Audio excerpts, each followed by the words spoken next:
I don't think we're better off because lower court judges, law professors, et cetera, who want to be justices are sort of advertising their ideological street cred. I think that's a bad way to do this. So those are two big ones. Bring back the filibuster so that you actually have to have deliberation and compromise, and term limits. Bill Maher sits down with a panel featuring Ben McKenzie and political commentators.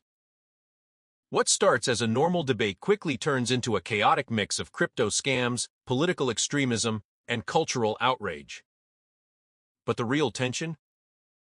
Everyone thinks the system, financial and political, is breaking at the same time. But what's the answer to people who say, well, the dollar isn't real either? Because the dollar isn't real either. Oh, yeah, exactly. The crypto guys, they're like, gotcha, you know. Well, what is the answer? All money's made up. Right. Money's a social construct, right? So what are we doing here? Just like government and religion. Well, the difference is that our money, the real dollar, is backed by the full faith and credit of the United States. But it's also, where does that full faith and credit come from? From our work. Right. From the 300 million Americans who work their asses off and have contributed over 250 years to this country. And now these crypto guys are saying, oh no, we can just privatize The panel quickly escalates into a deeper concern. Crypto isn't just digital money. It might be a system that could destabilize real economies if it collapses. And Ben McKenzie pushes even harder. This isn't innovation. It might be exploitation. This country.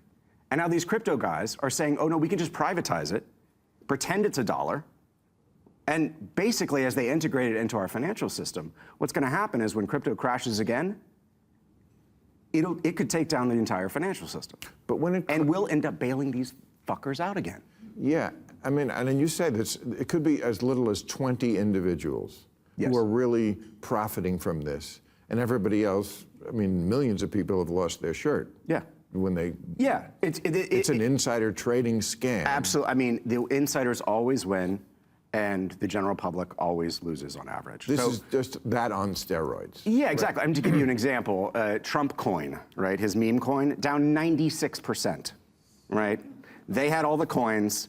His followers buy them.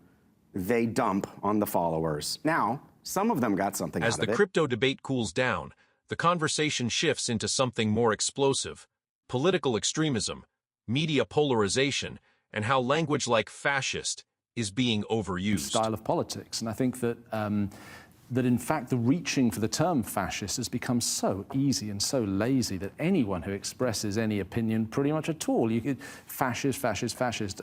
Let's say that communist is also used in a relatively similar way. And these terms are historical terms that were pretty specific to the 1930s in the case of fascism. I think it's easier to define communism than it is fascism.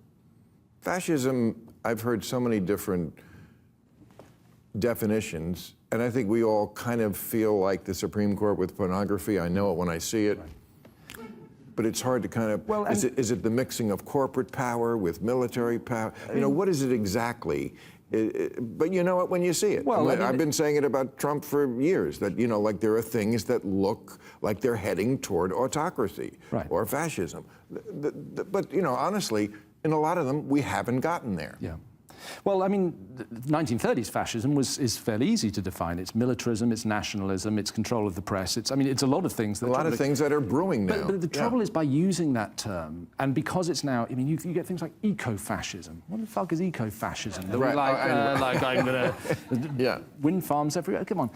So the term has lost its meaning, and in using it, it's just become a sort of lazy term of generic abuse. And I think in the case of Meloni in Italy, I think her, you know, was it her father, her grandfather, I think was a fascist. But, you know, you could say about the Democratic Party, they're the ones who fought for slavery.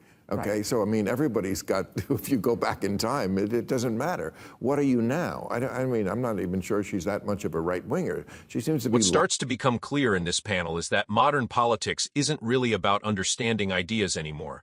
It's about winning arguments through labels. Words like fascist, populist, or even extremist are no longer used with precision. They've basically turned into shortcuts for anger, a way to shut down conversation instead of actually defining what someone believes. And that's the real tension underneath all of this. When language loses accuracy, debates stop being debates and start becoming fights where nobody is even agreeing on what the words mean anymore. So instead of explaining differences, people just throw labels, louder and faster, until the original meaning gets completely lost in the noise.